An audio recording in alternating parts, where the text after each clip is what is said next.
Hello friends, एक बार फिर आप सभी लोगों का बहुत बहुत स्वागत है टैली होम के यूट्यूब चैनल पर, जहां पर हम टैली ERP9 सॉफ्टवेयर अकाउंट एवं GST से रिलेटेड नॉलेजेबल एवं प्रैक्टिकल वीडियो को शेयर करते हैं। गाइस, आज के हमारे जो वीडियो का टॉपिक है वो है बैंक रिकन्सिलिएशन स्टेटमेंट। बेसिकली इस वीडियो के लिए मेरे पास काफ़ी सारे कमेंट आए कि BRS के ऊपर वीडियो बनाओ, BRS के ऊपर वीडियो बनाओ। तो उसी कमेंट्स को देखते हुए मैंने ये वीडियो बनाई है। बट मेरे को खुद सोचना पड़ा कि BRS में ऐसा क्या है भैया जो इतने सारे लोग कमेंट कर रहे हैं। वो बिल्कुल आसान है, इसलिए मैंने लिखा भी है कि इससे आसान अकाउंटिंग में और कुछ भी नहीं है। आसान तो है ही है, बट सबसे इम्पोर्टेंट है। तो आज हम इसके पीछे की पूरी थ्योरी सुनेंगे जो कि आपको कहीं नहीं मिलने वाली यूट्यूब के ऊपर, बिल्कुल आसान से तरीके से। और है ही बिल्कुल आसान, बैंक रिकन्सिलिएशन बिल्कुल आसान है, इसमें कुछ भी टफ नहीं है। बट इसकी थ्योरी नहीं पता आप लोगों को कि आपको कब बनाना है और कब नहीं बनाना है, और बनाना है तो किस तरीके से बनाना है, और इसके मिसमैचेस के कारण क्या होते हैं। तो आज के वीडियो का जो बेसिकली हमारा कंटेंट रहेगा वो है 100% प्रैक्टिकल वीडियो, जैसा कि हमेशा होता है। हम पिछले भी कुछ समय पे ऐसे वीडियोस लाए हैं जिसके लिए बहुत ज़्यादा हल्ला मचा हुआ था, बट जब उन वीडियो को हमने लाए तो बिल्कुल आसान से चैप्टर थे, कुछ भी उसमें रॉकेट साइंस नहीं था। नेक्स्ट हम सीखेंगे secret of BRS। Very simple trick से सीखेंगे। ये नहीं कि आप खाली टैली चलाना जानते हो तभी BRS को कर सकते हो। अगर आपके पास कोई अदर सॉफ्टवेयर है तो बेसिकली उसका फंडा क्या है वो हमारा फोकस रहेगा। साथ में सीखेंगे रियल लाइफ प्रैक्टिकल एग्जाम्पल। बिल्कुल प्रैक्टिकल एग्जाम्पल लेंगे रियल लाइफ का, जो कि अकाउंटेंटों को फेस करना पड़ता है। और साथ के साथ आपको पूरे वीडियो का फ्री में PDF मिलेगा, जो कि हमारे टेलीग्राम चैनल के ऊपर मिल जाएगा आपको। सबसे पहले समझते हैं कि रिकनसाइल का मतलब क्या होता है। रिकनसाइल का मतलब होता है किन्हीं दो चीज़ों के बीच को मिलान करना, मिलाना, उन दोनों चीज़ों के वेरिएंसेस को मिलाना। बेसिकली आप खाली बैंक रिकनसाइल नहीं करते अकाउंटिंग के अंदर, अकाउंटिंग है ही सारा रिकनसिलिएशन। इसलिए मैंने लिखा है सबसे आसान और महत्वपूर्ण काम है, क्योंकि आप कभी पार्टी का लेजर रिकनसाइल करते हो, कभी आप ITC को रिकनसाइल करते हो। जब आप बैंक के लेजर को रिकनसाइल कर रहे हो तो उसको बैंक रिकनसिलिएशन स्टेटमेंट कह दिया गया है, क्योंकि यहाँ पर आप बैंक के लेजर को रिकनसाइल कर रहे हो। आपकी बुक्स में जो बैंक का लेजर है और जो बैंक के पास आपका लेजर है, उन दोनों लेजरों का आप एक दूसरे से मिलान कर रहे हो, और जो मिलान के कारण है उसको सर्च कर रहे हो, और जो उसमें एरर्स हैं उसको रेक्टिफाई कर रहे हो। बस इतना ही बैंक रिकनसिलिएशन है। तो वन बाय वन पूरी थ्योरी समझेंगे। पूरा प्रैक्टिकल वीडियो है, तसल्ली से पूरा वीडियो देखो। वीडियो की थ्योरी समझने के बाद ही आपका 90% BRS का कंसेप्ट क्लियर हो जाएगा, और आपको पता लग जाएगा कि एक्चुअली मुझे BRS बनाना भी है कि नहीं बनाना। ये भी मैं आपको बता दूं कि जरूरी नहीं है कि BRS बनाना ही बनाना है। पहली बात यह कि BRS बनाना आवश्यक है कि नहीं। भैया BRS बनाना लॉ के हिसाब से आवश्यक नहीं है, पर वैसे तो आवश्यक है ही है। आप अकाउंटिंग के अंदर करते ही क्या हो, रिकनसाइल ही करते रहते हो एक दूसरे को। तो रिकनसाइल तो करोगे ही करोगे, बट लॉ के हिसाब से कोई मैंडेटरी नहीं है कि इस तारीख को BRS में लाओ। आप कभी बैंक रिकनसिलिएशन बना सकते हो, डिपेंड करता है आपके नंबर ऑफ ट्रांजेक्शन के ऊपर। अगर ट्रांजेक्शन ही 2-4 है पूरे साल के अंदर तो क्या रिकनसाइल करोगे। ट्रांजेक्शन महीने में डेली आपके काफ़ी सारे हैं, तो आप BRS उसी के हिसाब से पीरियडिकली एक पर्टिकुलर डेट पर बनाते रहोगे। तो सबसे पहले समझते हैं बैंक रिकन्सिलिएशन स्टेटमेंट क्या होता है और क्यों बनाया जाता है। तो बड़े ही सिंपल से, जैसे कि मैं बिल्कुल देसी तरीके से आपको सिखाता हूँ, बिल्कुल देसी सा फंडा, देसी सी लैंग्वेज लेके आया हूँ आपके लिए, कोई टफ नहीं है। तो बैंक रिकन्सिलिएशन स्टेटमेंट क्या होता है और क्यों बनाया जाता है समझ लो। बैंक रिकन्सिलिएशन स्टेटमेंट एक ऐसा स्टेटमेंट है जिसके अंदर हम मिलान करते हैं। किसका? ऐसी एंट्रीज का मिलान करना जो हमारी बुक्स में तो है पर बैंक की बुक्स में नहीं है। कैसी एंट्रीज का मिलान करेंगे? ऐसी एंट्री जो हमारी बुक्स में तो है, किसमें? बैंक के लेजर में। बैंक रिकन्सिलिएशन मैंने आपको बताया, रिकनसाइल करना, मिलान करना। बैंक रिकनसाइल करना, बैंक के लेजर का मिलान करना, हो गया बैंक रिकन्सिलिएशन। किसी पार्टी का रिकनसाइल करते हो तो पार्टी का रिकन्सिलिएशन हो गया।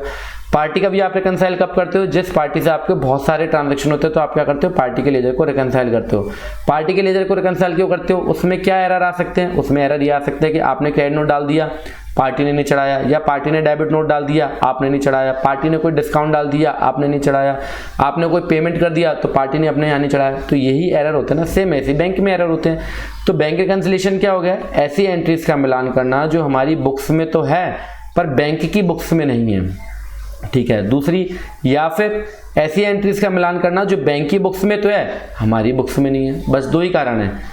बैंक रिकन्सिलिएशन स्टेटमेंट क्या है? ऐसी एंट्रीज का मिलान करना जो कि हमारी बुक्स में तो है पर बैंक की बुक्स में नहीं है, या फिर ऐसी एंट्रीज का मिलान करना जो बैंक की बुक्स में है पर हमारी बुक्स में नहीं है। हम अपने पास बैंक का लेजर मेंटेन करते हैं, बैंक हमारा लेजर मेंटेन करती है अपने पास, क्योंकि हम बैंक के क्या हैं? कस्टमर हैं, ठीक है। तो बैंक अपने पास हमारा लेजर मेंटेन करती है और हम हमारे पास बैंक का लेजर मेंटेन करते हैं। उन दोनों के बीच में जो प्रॉब्लम्स होती है उसका मिलान करके एक रिकन्सिलिएशन स्टेटमेंट तैयार कर देते हैं। अब ये पता लग गया कि ऐसी एंट्रीज का मिलान करना जो हमारी बुक्स में तो है पर बैंक की बुक्स में नहीं है, या फिर ऐसी एंट्रीज का मिलान करना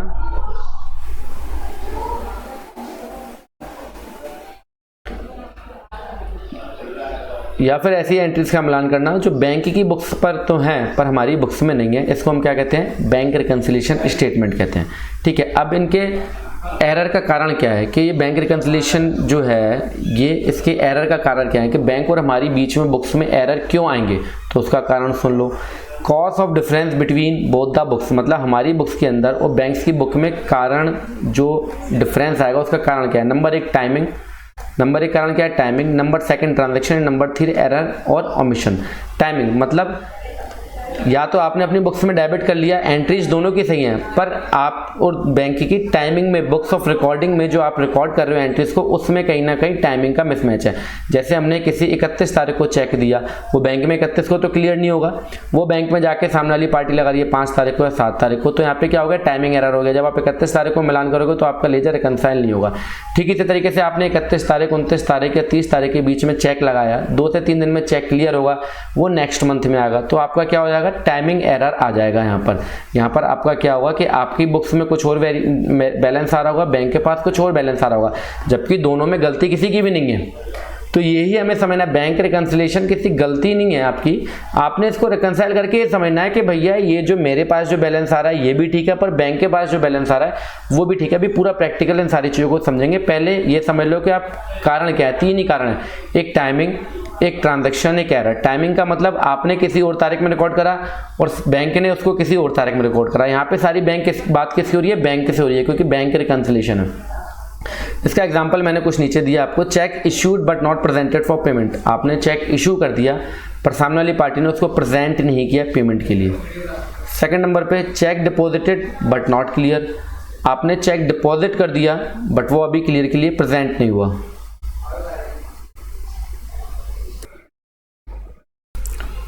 सो पहला एरर का कारण हो गया टाइमिंग। टाइमिंग के अंदर आपने आपकी बुक्स में और बैंक की बुक्स में जो टाइमिंग का एरर है वो आ गया, जिसमें एग्जांपल हमने यहाँ पर दिया, check issued but not presented. आपने चेक इशू कर दिया बट बैंक में प्रेजेंट नहीं हुआ, तो एरर आ जाएगा आपकी और बैंक के मिलान के बीच में।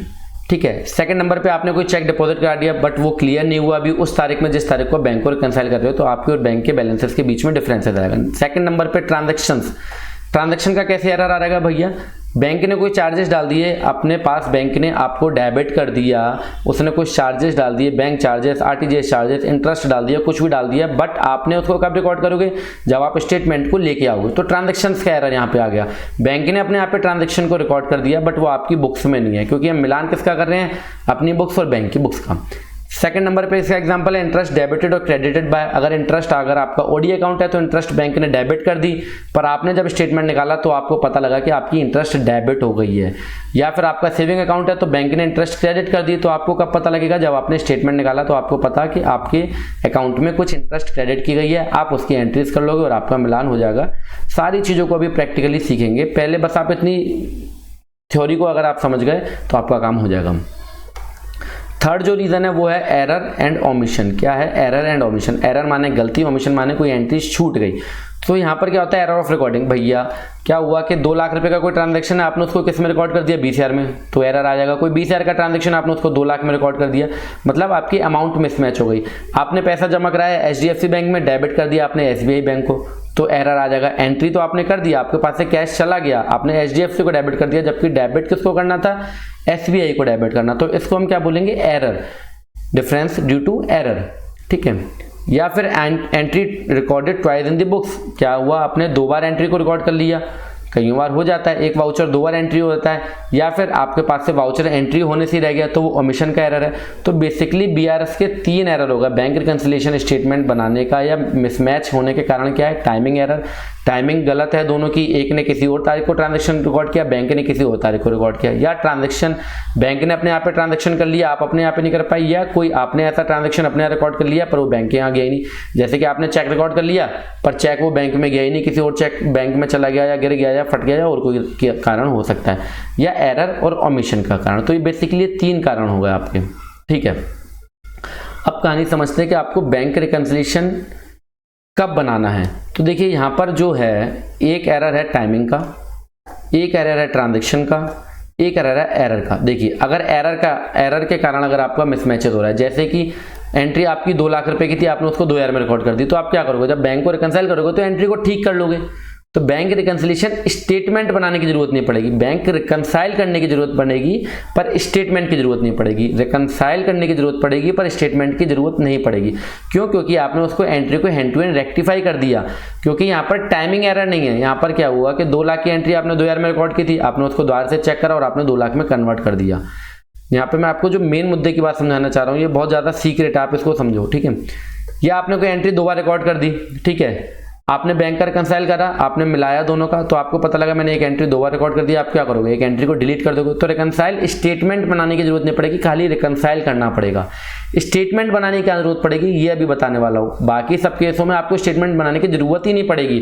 जो हल्ला मचा रहता है कि बीआरएस सिखाओ, भैया बीआरएस में कुछ करने की जरूरत ही नहीं पड़ती। बीआरएस तो आपने एंट्री रिकॉर्ड की, बीआरएस अपने आप ही बनने लग गया। जैसे बैलेंस शीट बनानी है, आपकी रिकॉर्डिंग ठीक है, बैलेंस शीट अपने आप बनने लग गई। आपको आईटीसी रिकंसाइल करना है, आपकी एंट्री गलत रिकॉर्ड हो गई तो आप आईटीसी कैसे रिकंसाइल करोगे? आपको एंट्री रिकॉर्ड करते समय नहीं पता कि एंट्री रिकॉर्ड कैसे करनी है, तो दिक्कत आएगी। आईटीसी के ऊपर बहुत सारी वीडियो बना चुका हूं मैं, इसलिए मैं आपको एक्सप्लेन कर रहा हूं, ठीक है। तो इस वाले एरर वाले केस में अगर कोई एरर है या ओमिशन है तो उस केस में आपको बीआरएस स्टेटमेंट बनाने की जरूरत नहीं है, बैंक को रिकंसाइल करने की जरूरत है, ठीक है। ट्रांजैक्शन वाले केस में, जैसे कि कोई बैंक ने ट्रांजैक्शन कर दिया, बैंक ने चार्जेस को डेबिट कर दिया पर आप अपनी बुक्स में नहीं कर पाए, तो आप स्टेटमेंट को लेके आओगे, देखोगे भैया फलानी तारीख में चार्जेस डेबिट है, आप उसी तारीख में अपने यहाँ पे उसको डेबिट कर लोगे, उसी तारीख में। तो आपको रिकंसाइल स्टेटमेंट बनाने की जरूरत नहीं पड़ेगी, रिकंसाइल हो गया आपका अपने आप ही।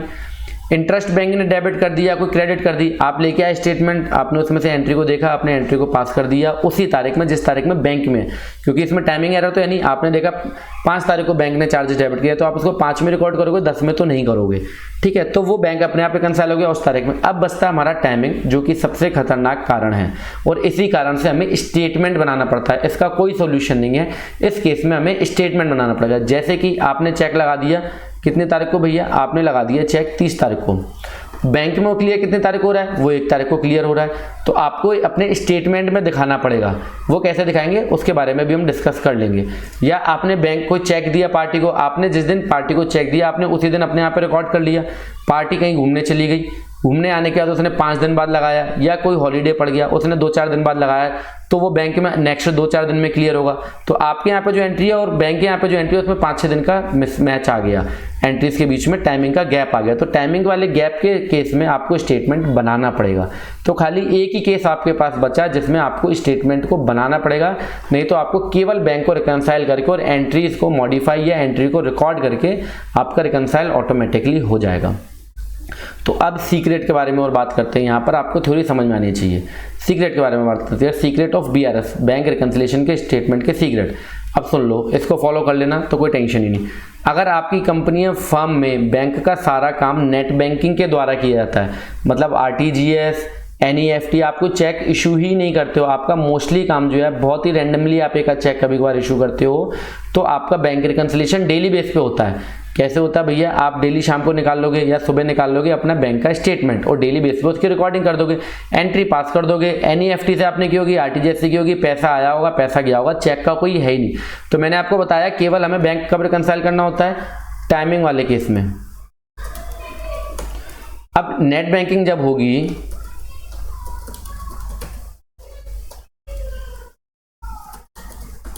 नेट बैंकिंग वाले केस में आप क्या करोगे, जो आपकी एरर होगा उसकी आप एंट्री को रिकॉर्ड कर लोगे, या आपका ट्रांजैक्शन का कारण होगा, भाई ट्रांजैक्शन बैंक में आ रहा है आपके यहाँ पे नहीं था, आप उसको रिकॉर्ड कर लोगे। तो नेट बैंकिंग वाले केस में क्या होता है, आपका रोजाना स्टेटमेंट निकाल लिया जाता है और आपको रिकंसाइल करते रहते हो, तो चेक लगता ही नहीं है। तो जहाँ पर चेक नहीं लगेगा, जहाँ पर टाइमिंग गैप नहीं होगा, वहाँ बैंक को रिकंसाइल करने की जरूरत ही नहीं पड़ेगी। तो पहले तो ये समझ लो। और मोस्टली काम किस पे होता है, नेट बैंकिंग के द्वारा ही होता है। आजकल चेकों का काम थोड़ा सा कम हो गया है, तो जहाँ पर नेट बैंकिंग का यूज होगा, जहाँ पर मैसेजेस आपके पास आ रहे हैं, बैंक में पैसा जमा हुआ, आपके पास मैसेज आ गया, तो आपको स्टेटमेंट लाने की जरूरत ही नहीं पड़ेगी। आप उसको स्टेटमेंट को निकालोगे और अपना रिकंसाइल कर लोगे, उस एंट्री को रिकॉर्ड कर दोगे, तो महीने के एंड में आपको प्रॉब्लम आएगी नहीं। पहले क्या होता था कि चेक लगते थे या हम जब स्टेटमेंट मंगवाते थे तो हमें पता लगता था कि भैया ये एंट्रीज आई हैं और ये एंट्रीज गई हैं, तो उनको हमें रिकॉर्ड करना पड़ता था। अदरवाइज आप बैंक को डेली बेस पे रिकंसाइल कर लेते हो, और अधिकतर जगह पे डेली ही रिकंसाइल किया जाता है बैंक को, ठीक है। सेकंड केस क्या हो गया, अगर आपकी कंपनी या फर्म में बैंक का सारा काम चेक्स के द्वारा किया जाता है तो बीआरएस बनाना आवश्यक हो जाता है।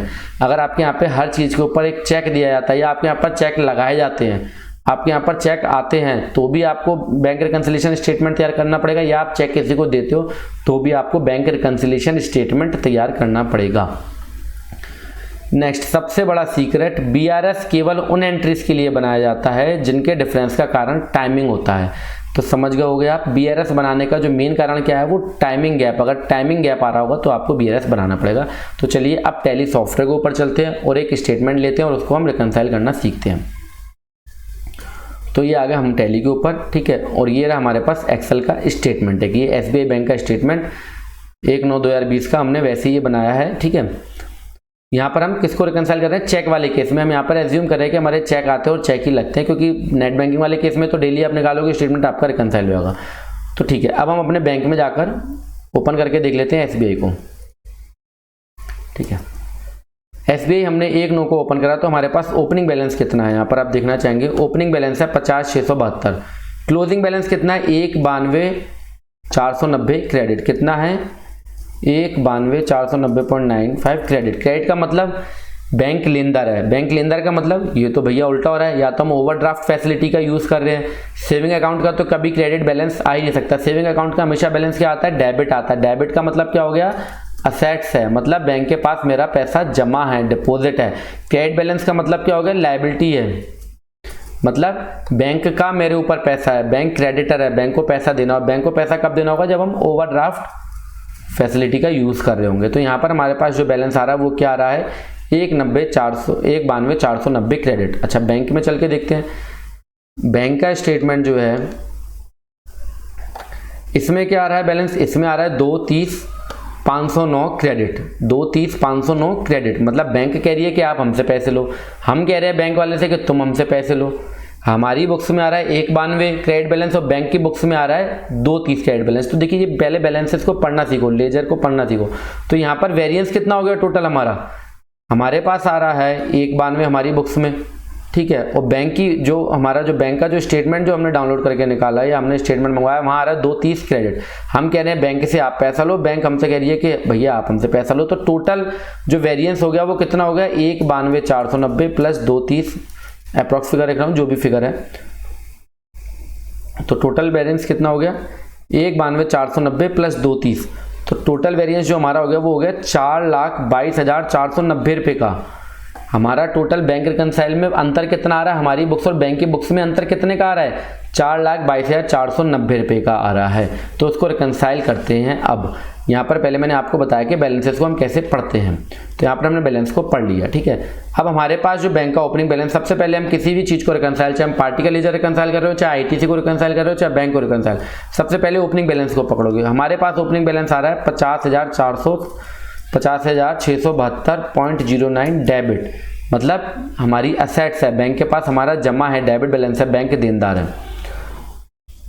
और बैंक के पास कितना बैलेंस आ रहा है ये देख लेते हैं। बैंक के बैलेंस आ रहा है, वो आ रहा है 32,672.09 क्रेडिट, मतलब बैंक कह रही है आप हमसे लोगे। तो यहाँ पर 32,672 का आ रहा है, हमारे पास 50,672, 18,000 रुपये का वेरिएंस है। तो यहाँ पर हमने पहले अगस्त का एक बैंक रिकंसिलिएशन स्टेटमेंट बनाया हुआ, मैं आपको दिखा देता हूँ। ये हमारे किसका, अगस्त का बैंक रिकंसिलिएशन का स्टेटमेंट है, बैंक रिकंसाइल का स्टेटमेंट है। इसमें हमने क्या दिखाया था, balance as per our books 50,672, balance as per our books 50,672, जो कि अभी भी ओपनिंग बैलेंस। 31 अगस्त का क्लोजिंग बैलेंस, 1/9 का ओपनिंग बैलेंस। हम सितंबर का मिला रहे हैं, अगस्त का रिकंसाइल में आपको दिखा रहा हूँ, ठीक है।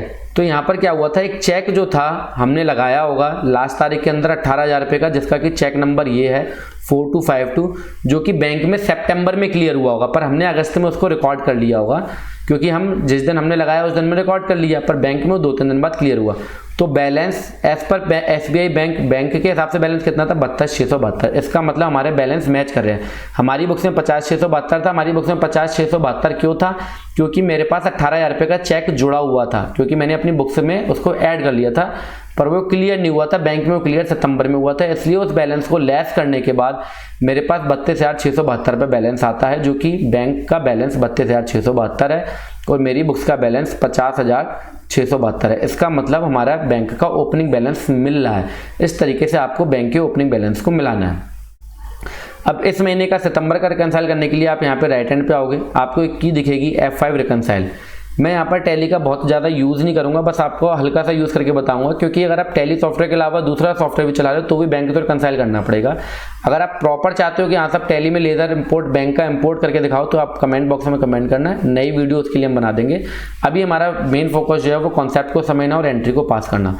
तो हम यहाँ पर जो राइट हैंड पे जो ऑप्शन है रिकंसाइल का, हम F5 की को प्रेस कर लेंगे तो हमारी विंडो सीधा रिकंसिलिएशन पे पहुंच जाएगी। या फिर आप क्या कर सकते हो, यूटिलिटीज में आओगे और आपको ऑप्शन मिलेगा यहाँ पर एक बैंकिंग का। यूटिलिटीज में गेटवे ऑफ टैली में यूटिलिटीज में आने के बाद आपको ऑप्शन मिलेगा बैंकिंग का। यहाँ पर आप एंटर प्रेस कर दोगे, यहाँ पर आपको ऑप्शन मिलेगा 3rd नंबर का बैंक रिकंसिलिएशन का।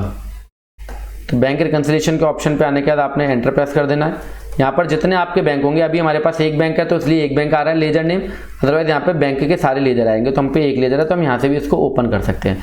यहाँ पर ओपन करने के बाद मैंने जितनी एंट्रीज की है वो एंट्रीज मेरे सामने खुल गई। तो यहाँ पर पहली data date, particular, voucher type के उनसे वाउचर से मैंने एंट्री को पास किया, ट्रांजैक्शन टाइप कैश है, चेक लगाया है या एनईएफटी है या सेम बैंक में ट्रांसफर किया। इंस्ट्रूमेंट नंबर मतलब होता है चेक नंबर। इंस्ट्रूमेंट डेट, जो मैंने चेक को जब रिकॉर्ड कर रहा हूँ एंट्री को पास कराऊंगा तो जो मैंने उसके ऊपर डेट डाली है।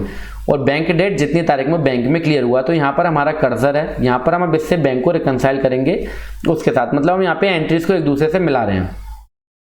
तो 1 बाय 1 हम इसको मिला लेते हैं। देखिए 32,672 था। अब यहाँ पे 1-2 तारीख को कैश डिपॉजिट किया 35,994 रुपये का। तो हम देख लेते हैं अपनी बुक्स के अंदर, यहाँ पर भी है। तो यहाँ पर हम इसको ये एंट्री देखिए, यहाँ पर जैसे कि 1-4 ये गलती से बाय मिस्टेक डल गया, हम इसको एंटर प्रेस करके, अब ये एंट्री क्योंकि चेंज नहीं होगी तो इसको एक बार हम डिलीट कर लेंगे। क्यों नहीं चेंज होगी, क्योंकि कैश की एंट्री एक बार पास होने के बाद यहाँ से आप इसको मॉडिफाई नहीं कर सकते हो, उसकी डेट को, इंस्ट्रूमेंट डेट को। तो मैं वैसे ही अभी इसको एक एंट्री को पास कर देता हूं, कैश 35,994। ये थोड़ा सा आपके मतलब की चीज नहीं है, इंटरनल पार्ट है, थोड़ा सा इसमें गलती हो गई। 1-9 में पास होनी थी पर वो 30-4 में रिफ्लेक्ट हो गई थी, कोई बात नहीं, ये हमने एंट्री को पास कर दिया। ठीक है, तो 1-9 में 35,994, बैंक में भी 1-9 में 35,994। तो यहाँ पर हम बैंक डेट फिल कर देंगे। जो जो बैंक की डेट है वो हम फिल करते जाएंगे। जैसे कि 3 तारीख को मैंने चेक लगाया 11,000 रुपये का, ये क्या नहीं कैश है, ये भी कैश है तो 3 तारीख को आ गया होगा। बेसिकली चेक की जो एंट्री होती है, जैसे चेक की एंट्री हमने 5 तारीख को लगाई 12,000 रुपये की, पर वो बैंक में कब क्लियर हुई, देखिए बैंक में वो क्लियर हुई 7/9 को। बैंक में कब क्लियर हुई, वो 7/9 को क्लियर हुई है। चेक नंबर 4253, ठीक है, चेक नंबर 4253। तो ये रहा 4253 चेक नंबर 4253। तो इस तरीके से हम यहाँ पर सारी डेट फिल कर लेंगे, जो बैंक की डेट है वो हम सब फिल कर लेंगे और साथ के साथ एंट्रीज को चेक करते जाएंगे नेक्स्ट हमारी। और यहाँ से हम इस स्टेटमेंट को क्या करते जाएंगे, बोल्ड करते जाएंगे, जो जो हमारी एंट्रीज मिलती जाएंगी। जैसे हमारी 35,994 की मिली, 11,000 रुपये की मिल गई, ठीक है, 12,000 की मिल गई, 35,994 की मिल गई, इसकी डेट है 7/9, ठीक है। जो जो नहीं मिलेंगी वो मैं आपको बाद में बताऊंगा, पहले हम सबको बोल्ड करते जाएंगे। 17,573 की एंट्री ये रही, देखिए 17,573। तो इसमें हम डालेंगे, अभी कुछ एंट्रीज इसमें ऐसी हैं जो कि एरर की होंगी या ट्रांजैक्शन की होंगी या टाइमिंग की होंगी, उसको 1 बाय 1 हम अभी डिस्कस कर लेंगे। ये 5/9 में, ठीक है। बैंक डेट सबके आगे फिल करते जाएंगे। ये रही हमारी 21,500 की एंट्री, ये 21,500 की एंट्री, ये 7/9 में है तो 7/9 में चेक क्लियर कर देंगे। अब हमें पता लग गया कि कैश की एंट्री सेम डे में होगी, खाली चेक वाली जो एंट्री है वो हमें चेक करनी है। और मैं यहाँ से ऑलरेडी थोड़ा सा मिला चुका हूँ तो मैं आपको लिखता जा रहा हूँ यहाँ पर, इसको हम बोल्ड करते जाएंगे। जो जो एंट्रीज हमारी मिलती जाएंगी और बिल्कुल आसान आपके लिए रहा हो जाएगी ये मिलाना। ये एंट्रीज हमारी सारी मिल चुकी हैं, ठीक है। 5,200 की एंट्री देखिए ये रही 5,200 की एंट्री। तो इस तरीके से आप एंट्रीज को मिलाते जाओगे और जो बैंक में जब क्लियर होगी, जैसे 5,200 वाली एंट्री चेक नंबर 4255 जो बैंक में क्लियर हुआ है वो हुआ 25/9 को। कब हुआ है, 25/9 को। तो ये टाइमिंग एरर है, पर ये मंथ एंड में नहीं है, इसलिए इसका हमारे बैंक रिकंसिलिएशन पे कोई इम्पैक्ट नहीं पड़ेगा, ठीक है। ये 1 लाख रुपए की, ये देखिए। अब जैसे 23/9 की है, देखिए ये क्या है, एरर ऑफ रिकॉर्डिंग है। 23/9 को क्या हुआ है, 10,000 रुपये कैश में जमा कराया, पर हमने 23/9 को कैश की एंट्री कितने की रिकॉर्ड की है, 1 लाख रुपए की। तो यहाँ पर एरर हमें पकड़ में आ गया। क्या हो गया, एरर हमें पकड़ में आ गया। यहाँ पर हमने 1 लाख की एंट्री की है, तो हम इसको क्या करेंगे, कंट्रोल एंटर। क्या प्रेस करोगे आप, control plus enter, for alter करने के लिए, बदलाव करने के लिए एंट्री को हम चेंज करेंगे ना, इसको हम क्या करेंगे 10,000 रुपये करेंगे। तो उसके लिए हमें क्या करेंगे, कंट्रोल एंटर करेंगे। जैसे आप कंट्रोल एंटर करोगे तो आपसे एक्सेप्ट पूछेगा, मतलब पिछली एंट्री जो आपने किया उसको एक्सेप्ट करने के लिए, तो हम इसको येस कर देंगे। येस करते ही हमारा सीधा वहाँ पे पहुँच जाएगा विंडो एंट्री के ऊपर, और हम इसको कर देंगे 10,000, क्योंकि 23 तारीख में जो हमने पैसा जमा कराया है वो 10,000 कराया, पर बाय मिस्टेक अकाउंटेंट ने क्या करा, उसको 1,00,000 रुपये कर दिया। तो ये एरर आ गया बैंक रिकन्सिलेशन में, ठीक है ना। तो ये हमने रिकन्साइल करके इसको सही कर दिया। इसके लिए मेरे को कोई रिकन्सिलेशन बनाने की जरूरत नहीं पड़ेगी। अब मैं इसमें डाल दूंगा दोबारा से 23/9, ठीक है। 230,535 की, इसको मैं बोल्ड कर दूंगा। 230,535 ये रहा, 27/9 में क्लियर हुआ है, पर मैंने अपने यहाँ पे रिकॉर्ड कर लिया था 25/9 में, तो मैं इसको 27/9 फिल कर दूंगा, ठीक है। नेक्स्ट हमारे पास है कैश की एंट्री। देखिए कैश की कॉन्ट्रा की एंट्री है, जिसमें हमने क्या करा, 2,000 रुपये जमा कराए हैं। कितने रुपये जमा कराए हैं, 2,000 रुपये, पर बैंक में वो कितने हैं, बैंक के स्टेटमेंट में कितने हैं, वो 20,000 रुपये हैं। तो यहाँ पे क्या हुआ, हमसे गलती हो गई, गलती हो जाती है, टाइपिंग एरर है। तो हम इसको भी क्या करेंगे, कंट्रोल प्लस एंटर से इसको मॉडिफाई कर देंगे हाथ की हाथ। जैसे कंट्रोल एंटर करोगे आप, तो पिछली एंट्री के लिए पूछेगा, हम इसको यस कर देंगे। पिछली रिकन्साइल हो चुकी है हमारी, तो अपने आप विंडो आपकी एंट्री मोड पर चली जाएगी, और इसको हम कर देंगे 20,000, और कंट्रोल ऐसे हम कर देंगे सेव, ठीक है। अगर आपने जो पिछली एंट्रीज को रिकन्साइल कर लिया उसको आप देखना चाहते हो, तो F12 की को आप प्रेस करोगे, और यहाँ पर आपको मिल जाएगा एक ऑप्शन, शो रिकन्साइल्ड ट्रांजेक्शन ऑल्सो, आप इसको कर लोगे यस। तो हमारे पास जो पिछली एंट्री है वो भी रिफ्लेक्टेड हो जाएंगी जो हमने अभी करी थी, ठीक है। तो 20,000 वाली एंट्री के आगे हम 25/9 डेट डाल देंगे। 1,06,000 इसको हम बोल्ड कर देंगे यहाँ से, ठीक है। 1,06,479 की एंट्री ये रही, तो ये भी हम कर देंगे। इसकी क्लियरेंस डेट है 29/9, ठीक है। नेक्स्ट 3/27 इसकी एंट्री की डेट है 30/9, ठीक है। नेक्स्ट 299,598 ये रही एंट्री साहब 30/9, ठीक है। तो ये हमने एंटर प्रेस कर दिया। अब हमारे पास कितनी रह गई एंट्रीज, अब हमारे पास एंट्रीज रह गई 19,000, 50,000 और 5,00,000 रुपये की। तो 19,000 रुपये की ये रही, इन दोनों को हम कर देंगे बोल्ड। 19,000 वाली एंट्री के आगे है 30/9, चेक लगा है, यहाँ पे चेक लगा हुआ है, ये सारी चेक की एंट्रीज हैं, देख रहे हो आप। अब आपके पास कौन कौन सी एंट्री रह गई, चेक की एंट्रीज रह गई हैं, जो कि दोनों चेक लगे हुए हैं, आपको दिख रहा होगा यहाँ पे चेक की एंट्रीज है। तो यही मैंने आपको बताया था, जो टाइमिंग के कारण जो डिफरेंस होगा ड्यू टू टाइमिंग, उसी के लिए हमें BRS स्टेटमेंट बनाना है, और बाकी एंट्रीज को तो हम रेक्टिफाई कर लेंगे। तो यहाँ पर 50,000 और 5,00,000 की एंट्री है, पर यहाँ पर हम देखते हैं यहाँ पर कौन कौन सी, यहाँ पर देखिए बहुत सारी एंट्रीज अभी हमारी रह गई हैं बोल्ड होने से। तो पहली एंट्री के ऊपर निगाह मारते हैं। पहली एंट्री हमारी 18,000 रुपये की, ये रही एंट्री, जो कि क्या हुआ था, हमने अगस्त में रिकॉर्ड की थी, पर क्लियर वो कब हुई थी, 3/9 में। तो इसको अब हमें रिकॉर्ड करने की जरूरत नहीं है, क्योंकि हमने इसका रिकन्साइल पहले ही कर लिया था, रिकन्सिलेशन स्टेटमेंट बना लिया था, हमें पता था कि सितंबर में क्लियर होगी, इसलिए हमारा बैंक का लेजर और इसका लेजर मिल चुका था। तो हमें यहाँ पर बस बोल्ड करके इसको छोड़ देना, मतलब ये एंट्री हमारे पास आ गई, इसका मतलब ये रेक्टिफाई हो गई। अब हमारी बोल्ड ना हुई एंट्री एक और ये रही 22,050 रुपये की, जो कि हमने बोल्ड नहीं की, मतलब हमें मिली नहीं दोनों स्टेटमेंट में। तो कैश डिपॉजिटेड बाय वाई ने पैसा जमा कराया, तो इस एंट्री को हम रिकॉर्ड कर लेंगे। इसके लिए हमें रिकन्सिलेशन स्टेटमेंट बनाने की जरूरत नहीं पड़ेगी, हम रिकॉर्ड यहीं पे कर सकते हैं। ऑप्शन होता है हमारे पास ऊपर, Alt+C करने से क्रिएट वाउचर का ऑप्शन होता है, तो हम Alt+C कर लेंगे। और डेट है 3/9, तो हम 3/9 में एक एंट्री पास कर देंगे कैश की। डेट को हम चेंज कर लेंगे 3/9, कितने की है ये, 22,050 की।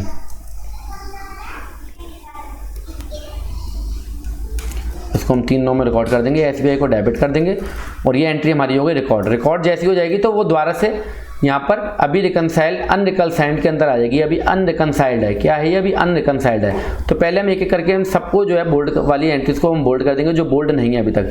ये सर्विस चार्ज की है, जो कि बैंक ने डेबिट करा, ये ट्रांजेक्शन का एरर था, बैंक ने डेबिट करा, पर हमें स्टेटमेंट निकालने के बाद पता लगा कि हमें क्या करना है इसके साथ। तो ये 9/5/9 के अंदर एक एंट्री है 25 रुपये की बैंक चार्जेस की, इस एंट्री को हम कर देंगे।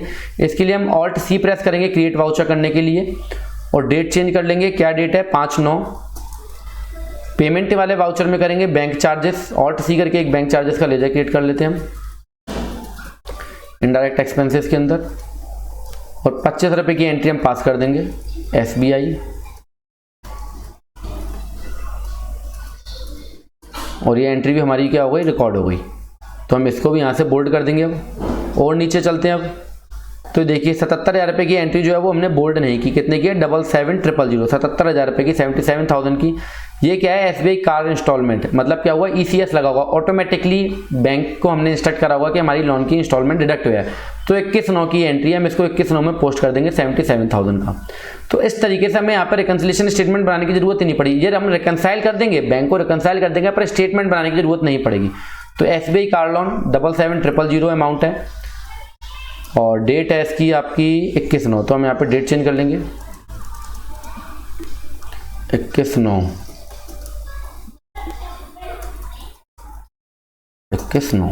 कंट्रोल ऐसे हमने कर दिया सेव। तो ये जितनी भी एंट्रीज हम पास करते आ रहे हैं वो अनरिकंसाइल्ड के अंतर आती आ रही है, अभी हम इसको रिकंसाइल्ड कर देंगे, तो इसको भी हम बोल्ड कर देंगे। नेक्स्ट एंट्री हमारी जो हमने अनबोल्ड किया वो ये है 25/9 में 25 रुपये बैंक चार्जेस। तो ऑल्ट सी अगेन प्रेस करेंगे, डेट चेंज कर लेंगे 25/9, F5 पेमेंट के अंदर बैंक चार्जेस 25 रुपये। देखिए वीडियो आपको पता है हर बार हमारा लंबा होता है, क्यों होता है ये भी आपको पता है, क्योंकि हमें बिल्कुल बेसिक से समझाना पड़ता है। तो ये एंट्री भी हमारी यहाँ पे अनरिकंसाइल्ड में हो गई। नेक्स्ट एंट्री देखिए 10 लाख रुपए की, जो इतना बड़ा एरर आ रहा था, 5 लाख रुपए का हमारा मिसमैच हो रहा था, हमारे यहाँ भी कैश बैलेंस था, 10 लाख रुपए जमा हुए हैं पर उसकी एंट्री हमारे यहाँ पर नहीं है। तो इसके लिए आप क्या रिकंसिलिएशन स्टेटमेंट बनाओगे? नहीं, आप क्या करोगे, खाली एंट्री को पास करोगे। तो हम इस एंट्री को भी पास कर देंगे। ऑल्ट सी 27/9 के अंदर हमने क्या करा, HDFC से पैसा जमा कराया, कॉन्ट्रा में जाएगी, ट्रांसफर की एंट्री है। Alt C HDFC bank account, bank के अंदर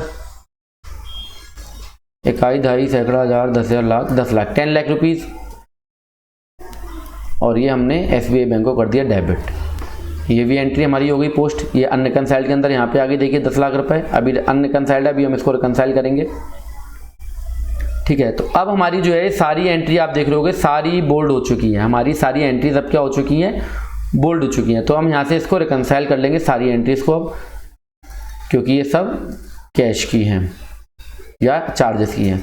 पर चेक वाली नहीं करोगे, ये दो जो एंट्रीज है अब ये नहीं मिली है हमें, ये बैंक के अंदर नहीं मिली है हमें, ये हमने रिकॉर्ड किया पर बैंक में नहीं है। अभी हमने कौन सी एंट्री पास की है, जो बैंक में तो है पर हमारे पास नहीं थी, जो बैंक में तो थी पर हमारे पास नहीं थी। अब रह कौन सी जाएगी हमारे पास, जो हमारे पास है पर वो बैंक के स्टेटमेंट में मिली। इन दोनों एंट्रीज को हम अभी अनरिकंसाइल्ड में छोड़ देंगे।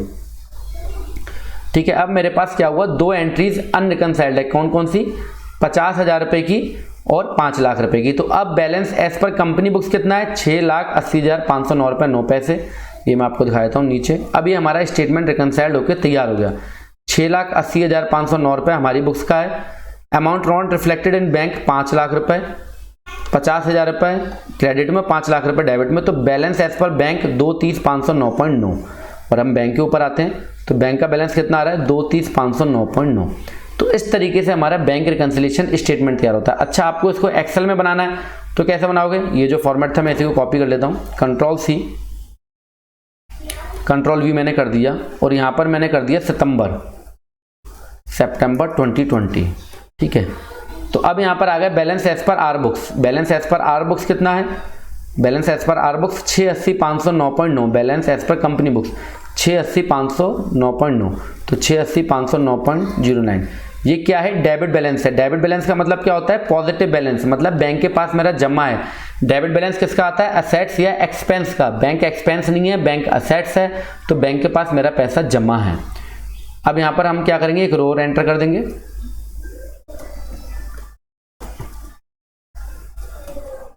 ठीक है, तो यहाँ पर less check deposited but not cleared, less check deposited but not clear. ये एक 5 लाख रुपए का चेक डेबिट हो रहा है ना, यहाँ पे डेबिट, तो मतलब मैंने जमा करा था। देखिए रिसीप्ट में पाउचर एंट्री पोस्ट हो रही है रिसीप्ट के अंदर, मतलब मैंने जमा करा था। तो जमा करा होगा तो सीधी सी बात है, जो बैलेंस है 680 आ रहा है, मेरा बैलेंस बढ़ गया होगा। मतलब मैंने बैंक में जमा करा 29 तारीख को, पर वो क्लियर कब हुआ, ये मैंने बैंक में, देखो ये दोनों एंट्री कब की है, ये लास्ट की एंट्री है। आप इसकी गहराई को समझो, ये एंट्रीज कब की हैं, लास्ट की हैं। लास्ट की एंट्रीज का मतलब हुआ 29/9 की है, तो नेक्स्ट मंथ में जाके क्लियर होंगी, चाहे वो पेमेंट की है चाहे वो रिसीप्ट की है। अगर मैंने चेक दिया किसी को तो वो भी 1-2 दिन बाद लगाएगा और वो जाके क्लियर होगा अक्टूबर के अंदर। और मैंने अगर लिया भी है तो मैंने अभी तो उसको रिकॉर्ड कर लिया, पर बैंक में लगाने के 2 दिन बाद वो क्लियर होगा। तो यहाँ पर एरर आ रहा है, इन दो एंट्रीज का एरर आ रहा है। तो हम इसको एक्सेल में अगर बनाना है तो कैसे बनाएंगे, check deposited but not clear, वो कितने का है, 5 लाख का है, 1, 2, सैकड़ा, हजार, 10,000, लाख। यहाँ पर हम चेक नंबर लिख देंगे। चेक नंबर 5 लाख वाला है 4257, चेक नंबर 4257। और ऐड किसको करेंगे, जो हमने पेमेंट कर दिया, जो हमने पेमेंट कर दिया। Add cheque issued but not presented. Cheque issue तो कर दिया पर वो प्रेजेंट नहीं हुआ। वो कितने का है? 50,000 का, 50,000 रुपये का चेक हमने इशू करा पर वो प्रेजेंट नहीं हुआ, तो इसका चेक नंबर क्या है? 1014। अब ₹680 के अंदर हम ऐड कर रहे हैं 50,000 और लेस कर रहे हैं 5 लाख, तो हमारा बैलेंस कितना निकला? 230,509, जो कि बैलेंस एज पर SBI कितना आया? बैलेंस एज पर SBI 230,509, 2,30,509 रुपये, जो कि यहाँ पर हमारा बैलेंस आ रहा है। तो इस तरीके से आपका बैंक क्या हो गया? रिकनसाइल हो गया। यहाँ पर आपको खाली रिकनसाइल कब करना है? जब आपके पास कौन सी एंट्रीज का एरर आ रहा है? टाइमिंग का एरर आ रहा है। कौन सी एंट्रीज का एरर आ रहा है? टाइमिंग का। अदरवाइज ट्रांजैक्शन वाली एंट्रीज को आप क्या करोगे? एंट्री को पास कर दोगे। एरर वाली को आप क्या करोगे? रेक्टिफाई कर दोगे। और जो आपकी टाइमिंग वाली एरर है उसको आप क्या करोगे? रिकनसाइल। अगर बैलेंस बढ़ रहा था उस एंट्री को पास करने तो आप बैलेंस को कम करोगे। अगर आपका बैलेंस कम हो रहा तो आप उस एंट्रीज को बढ़ा दोगे। जैसे कि इस केस में मेरी बुक्स का बैलेंस था 680, पर एक चेक मैंने जो काटा था उससे मेरा बैलेंस क्या हो रहा होगा? कम हो रहा होगा। मैंने किसी को चेक दिया तो मैंने अपने यहाँ पे रिकॉर्ड कर लिया, तो बैलेंस क्या हो गया? कम हो गया। इसलिए मैंने उसको क्या करा? ऐड कर दिया। इसलिए मैंने उसको क्या करा है? ऐड कर दिया, क्योंकि ये चेक इशू देने से मेरा बैलेंस क्या हो गया था? कम हो गया था। और सेकंड एंट्रीज में क्या हुआ था? Check deposited. मैंने चेक डिपॉजिटेड मतलब चेक लगाया और अपने यहाँ पे एंट्री कर ली, तो मेरा बैंक का बैलेंस क्या हो गया? अप हो गया। पर वो अभी तक क्लियर नहीं हुआ है, जिससे कि बैंक के यहाँ पर बैलेंस अप नहीं हुआ। मैंने चेक लगाया, मेरे यहाँ पे बैलेंस अप हो गया, पर वो चेक बैंक में क्लियर नहीं हुआ, इसलिए बैंक का बैलेंस अप नहीं हुआ। इसलिए दोनों के बैलेंसेज में मिसमैचेज है, इसलिए मैं उसको लेस कर दूंगा। पर इनके लिए मैं कोई एंट्रीज को पास नहीं करूंगा। जो एंट्री मैंने रिकॉर्ड की वो सही है, जो बैंक के पास जाएगी वो भी एंट्री सही जाएगी, इसलिए मेरे को एंट्रीज को रिकॉर्ड करने की जरूरत नहीं है। मैंने ये स्टेटमेंट बना लिया। इशू कब आएगा? जब ये नेक्स्ट मंथ में क्लियर नहीं होंगी, तो मुझे इसके बारे में सोचना पड़ेगा। जैसे कि चेक हो गया तो मुझे उस एंट्रीज को रिवर्स करने पड़ेगी, या चेक बाउंस हुआ तो मुझे एंट्री को रिवर्स करने पड़ेगी, पर अभी मुझे एंट्री को कुछ नहीं करना है। सो गाइस, आशा करता हूँ आपको यहाँ तक का सारा चैप्टर समझ में आया होगा। इसके अलावा अगर आपको कुछ और ज़्यादा प्रॉब्लम्स आ रही हैं, जैसे ओवरड्राफ्ट वाले केस में, हालांकि केस सबका सेम रहेगा, ओवरड्राफ्ट वाले केस में क्या होता है? बैलेंस उल्टा चल पड़ता है। अगर आपने अपने यहाँ पे बैंक को लगाया होगा तो आपका बैलेंस कम हो गया होगा। अगर आपने अपने आप को चेक को लगाया होगा तो बैलेंस क्या हो गया होगा? ओडी का कम हो गया होगा, क्योंकि ओडी पॉजिटिव में जाने लग गई होगी। ठीक है, तो केस वही है। पर फिर भी अगर आपको कोई दिक्कत होती है तो भी आप हमें कमेंट बॉक्स में कमेंट करना, हम नई वीडियो ला के दे देंगे। इस वीडियो का मेनली फोकस था BARS पे फोकस करना, आपके कॉन्सेप्ट को क्लियर करना। आशा करते हैं वीडियो आपको अच्छा लगा होगा। इस वीडियो का PDF आपको हमारे टेलीग्राम चैनल पर मिल जाएगा। टेलीग्राम चैनल पर जाने के लिए आप टेलीग्राम चैनल को गूगल प्ले स्टोर पर जाकर डाउनलोड करो। उसके बाद हमारे चैनल का नाम सर्च करो। इसके ऊपर ऑलरेडी मैं वीडियो बना चुका हूँ, कोई दिक्कत है तो आप वहाँ जाकर उसको देख सकते हो। सो गाइस, आशा करते हैं आपको वीडियो अच्छा लगा होगा। वीडियो देखने के लिए आप सभी लोगों का बहुत बहुत धन्यवाद। Thank you very much.